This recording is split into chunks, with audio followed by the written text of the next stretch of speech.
Hello, everyone. We want to take the time to welcome you Good evening. to Testimony Tuesday, where we are here to just simply tell about the goodness of the Lord. Yes. We want people to know that God is the same yesterday, today, and forevermore, and He's still working miracles. Absolutely. He's still healing, saving, and delivering. And that is what this platform is all about, to give God glory. Yes. For someone out there who may think, because of the situation that they're in right now, that God may not pull them out or pull them through, we want you to know that He's able and He will do it. Yep. He's done it before. He'll do it again. Yes. So we are so excited that each one of you are joining us on today. And so we have a special guest with us on today. Yay! We have Clara Thorpe with us on today. I have worked with Clara, went to school with Clara, worked with Clara for years. And so she has such a story that most people who look at her may not even know the things that she has gone through in life, and that the Lord has kept her in the midst of it all. And so on tonight, we're going to talk about her story. She's the mother of 4. She's been married 18 years to Bradley Thorpe, and she loves God. She loves people. She loves her family. She just loves to enjoy life. So we are super excited to have her on tonight. We know that our scripture, Revelations 12, 10, and 11 says, "And I heard a loud voice saying in heaven, now is come salvation and strength, and the kingdom of our God and the power of his Christ. For the accuser of our brethren is cast down, which accused them before God day and night. And they overcame him by the blood of the Lamb and by the word of their testimony. And they loved not their lives unto death." And so we just believe there is power in the testimony. And so we are excited, and we're going to jump right in. So, Clara, you're living life, you're working. Tell us how this all started. And talk a little bit louder. Last week we had some issues with people being able to hear. So speak a little louder so they can hear you. Somebody let us know if you can hear us. Absolutely. Okay, so it all started as I was younger. I started out having really, really bad headaches. And as I got older, I had headaches a lot. My mom was taking me to neurologists, and they were just telling me it was part of teenage life, and I just needed to go on some medication. I'd be okay. So as I got older and got married, one day Brad and I was watching TV, and just all of a sudden everything just got dark, just black. I literally just went blind. Wow. That lasted for about an hour. Really scared me to death. Then suddenly vision came back. I went to neurologist. I went to the eye doctor.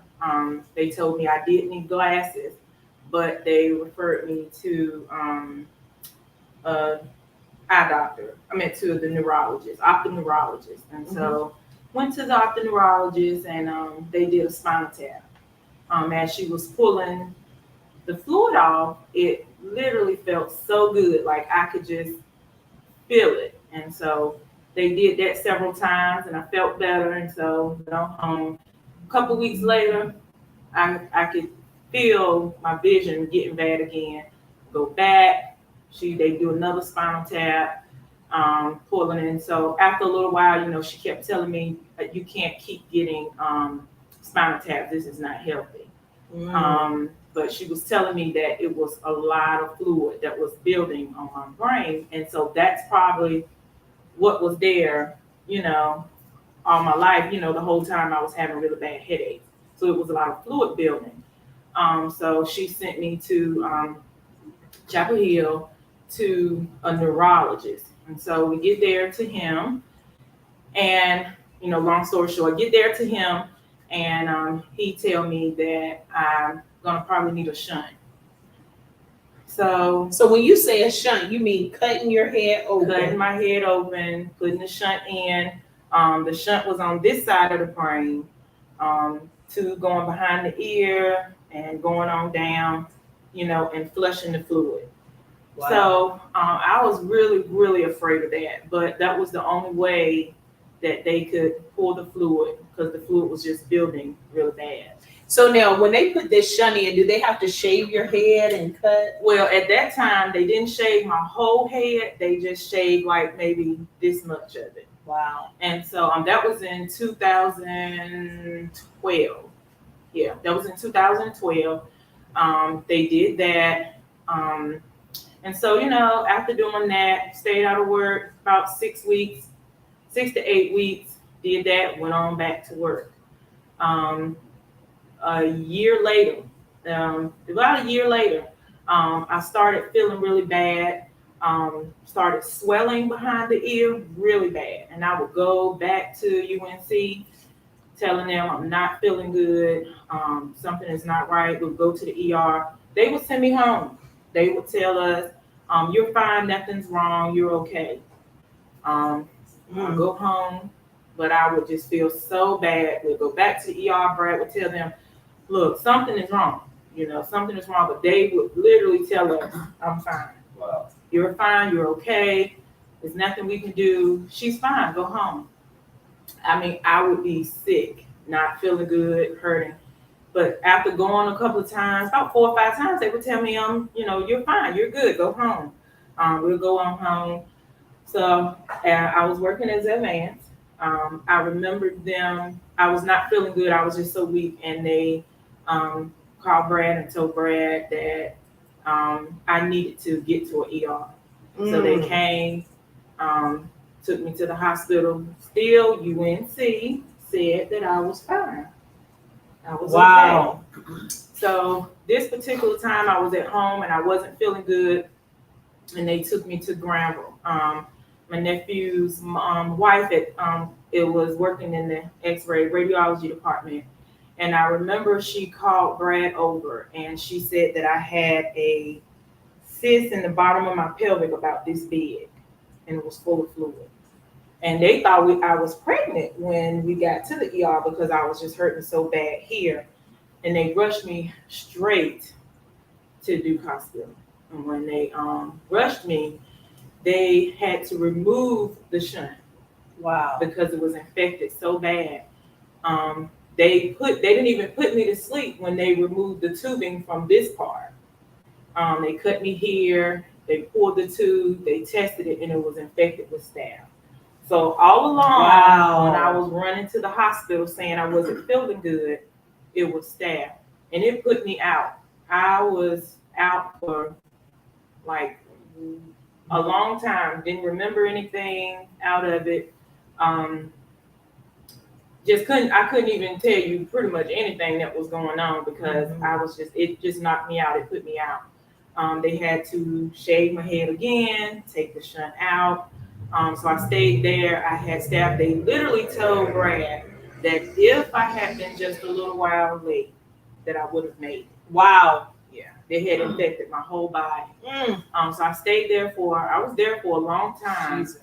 And so even when they released us, I had to wear a bag. Nurse had to come to the house like 2 times a day, flush me and, fill my bag with more antibiotic. I had to stay out of work for a while. So, after that, life goes on. I'm doing a little better. I'm going back to work. Everything is doing good. 2018-19, we're at the closing of our house. And we're at the attorney's office, and I tell Brad, I don't feel good. I need to go to the car for a few minutes. I get to the car, and I guess God must have told him, follow her to the car. And he went outside, and he said he saw me do this. And when I reached over to do this, he came and opened the car door. I fell out of the car and had my first seizure, grand mal. So we couldn't close on that day because they had to rush me to the hospital. All of that, so I started from that. I started having 3 types of seizures. Come to find out, all of my seizures were coming from the infection that I had on my brain from the shunt. So, all of that just everything that just could have killed me. So I just started having seizures behind seizures behind seizures. I ended up had to come out of work again. Stayed out of work, year and a half, about 17 months. Had to have surgery on this side of the brain at this time.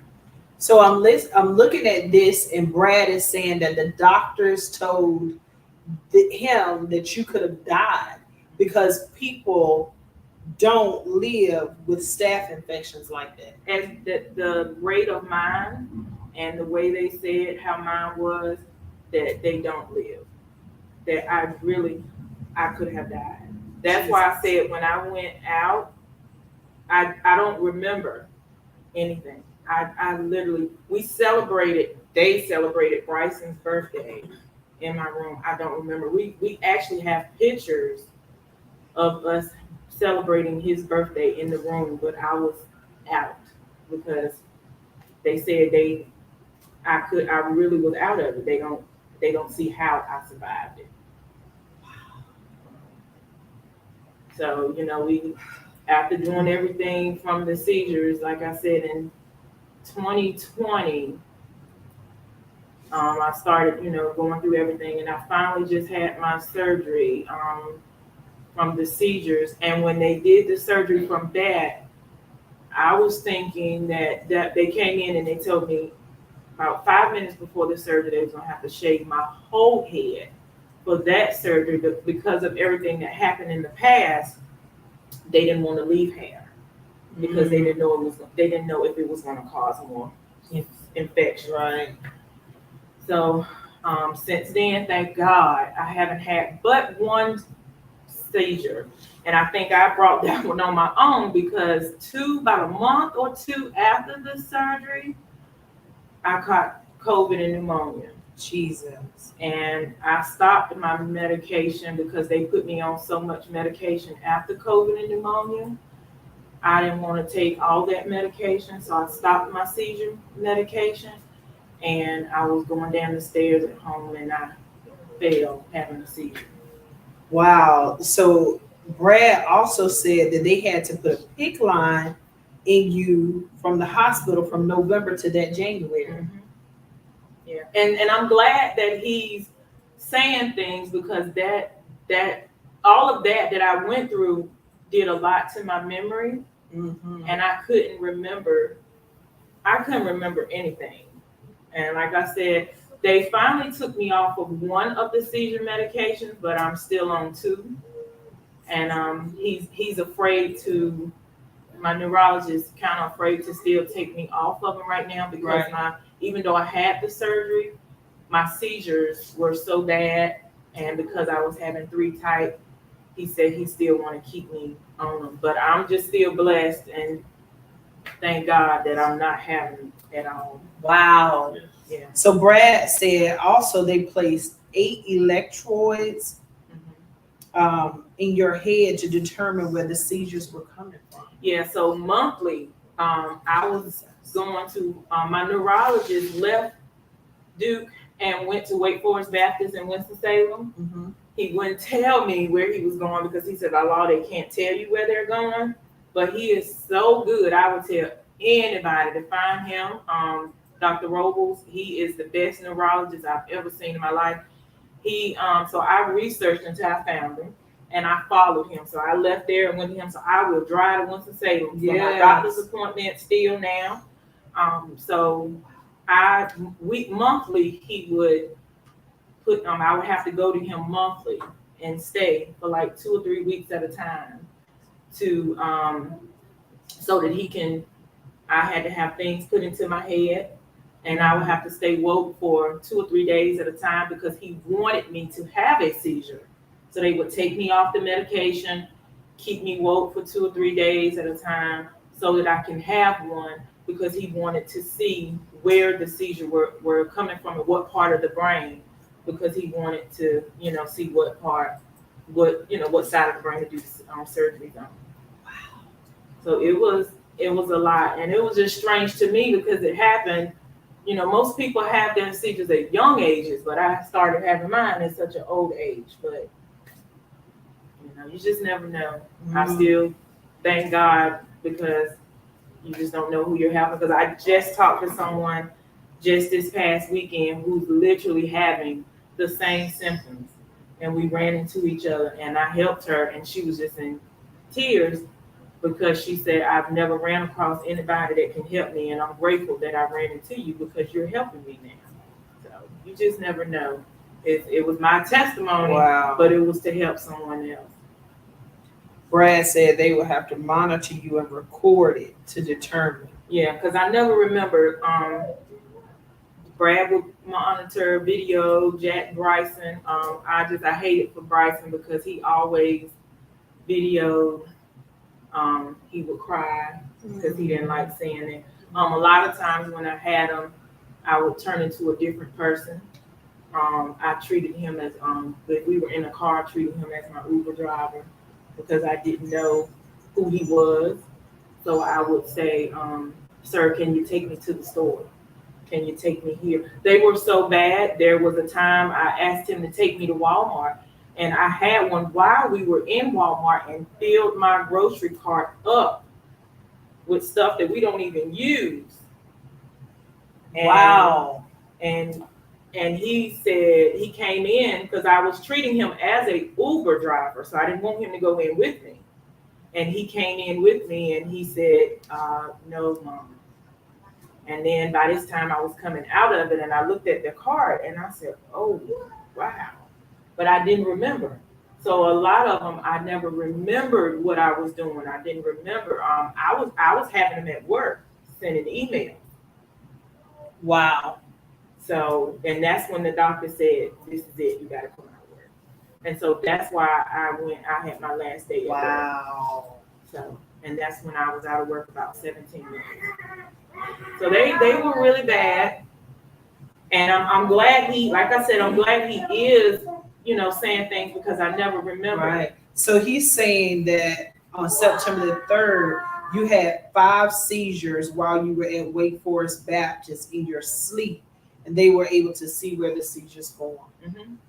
Wow. So it was a lot. Some days I would have 5 or 6 or 7 at one time. Wow. And never remembered them. But I'm just grateful to God that I have not had not one more, not one. And I'm able to get back to work. I'm able to get back to driving. I'm grateful to God that I'm just so much better now. So much better. It's just amazing. And I would tell anybody, if you're having headaches or if you're not feeling good, and don't ignore it.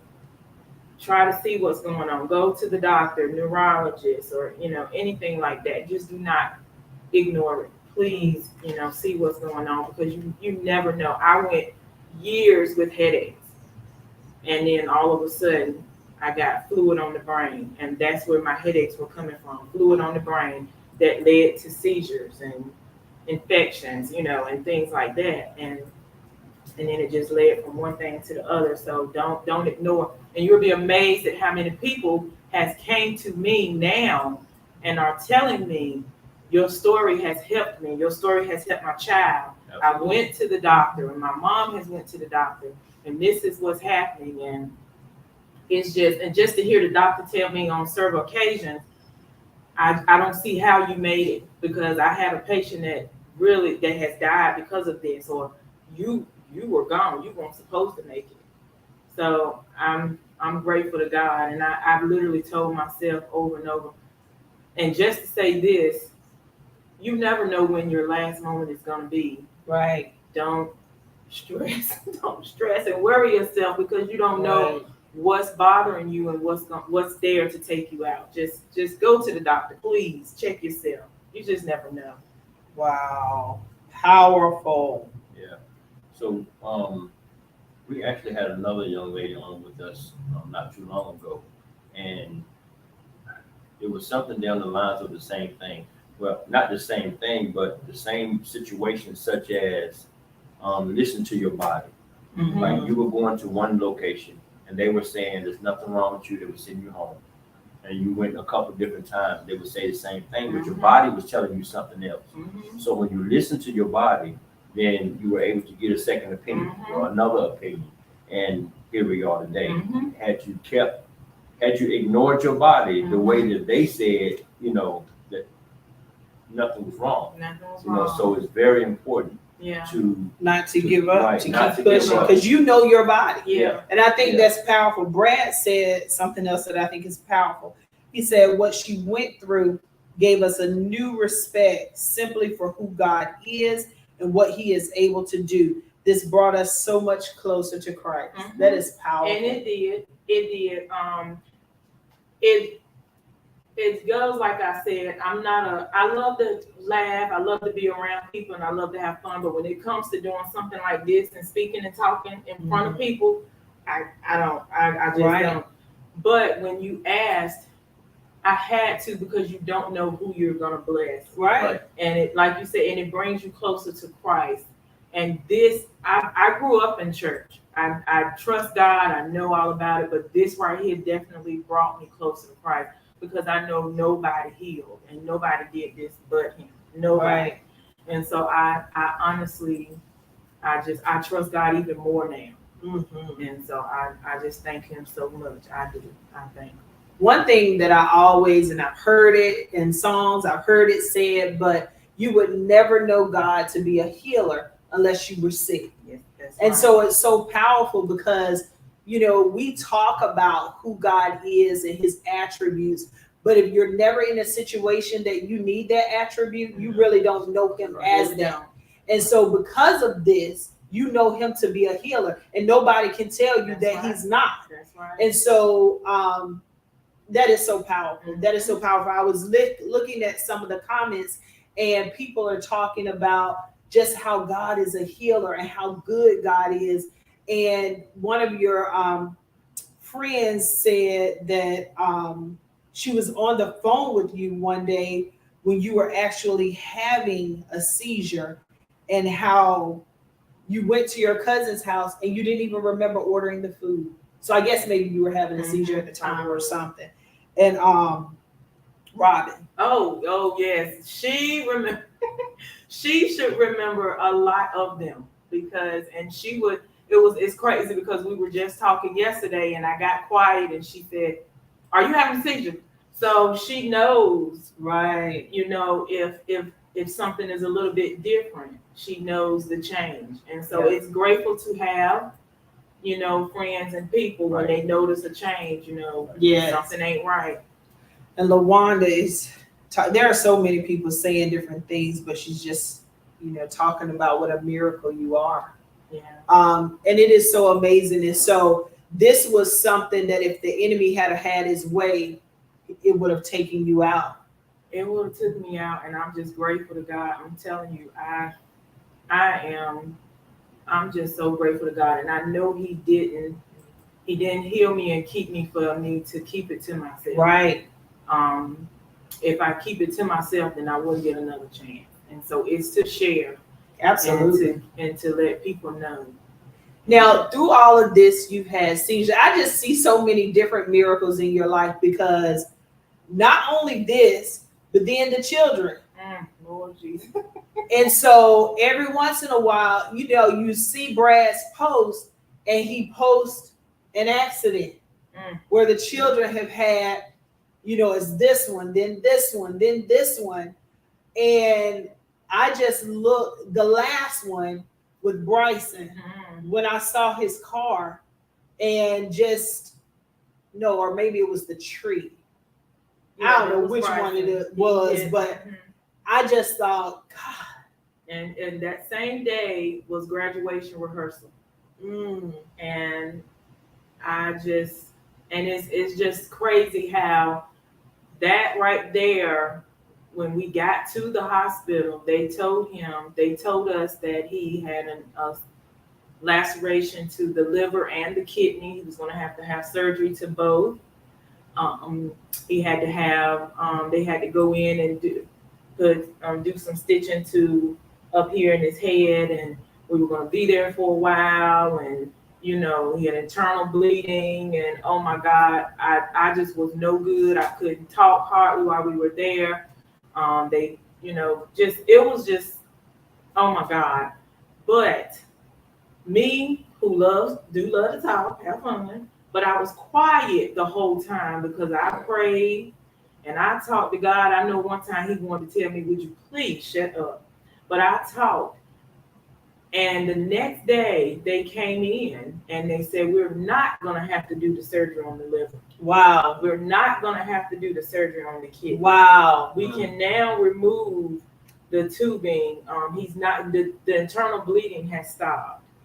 And so I just said, out of everything that this family has been through, yes, all of the wrecks and all of the surgeries and all the things that my children has been through, and myself and Brad has been through, there is no reason why we should not trust and serve God. Right. Because if we don't, we might not get these chances again. So I'm telling you, I can't. There's no reason why I can't. I just can't. Lord, it's a song that says, so many people doubt him, but I can't live without him, and I will not. So I'm telling you. Wow, your mom, she's commenting as well. And so she is just talking about, what a great mom you are and how good you are, to your family and to her, especially. And I think that is so wonderful too, because she has been through a lot as well, and so it's just a lot. It's just a lot. But look at God. Yeah. It's evident. Definitely don't look like what you've been through. And that is the truth. Thank you. That's a testimony within itself. Yes. You do not look like what you have been through. I'm grateful.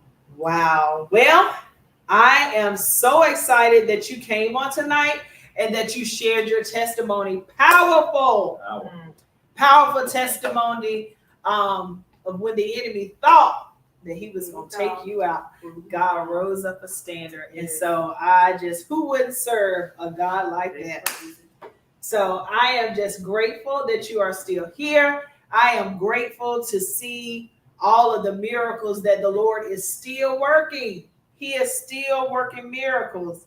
Jackson said, hands down, the best mother. Oh, yes. Thank you, girl. And so LaWanda said, you're such an awesome friend.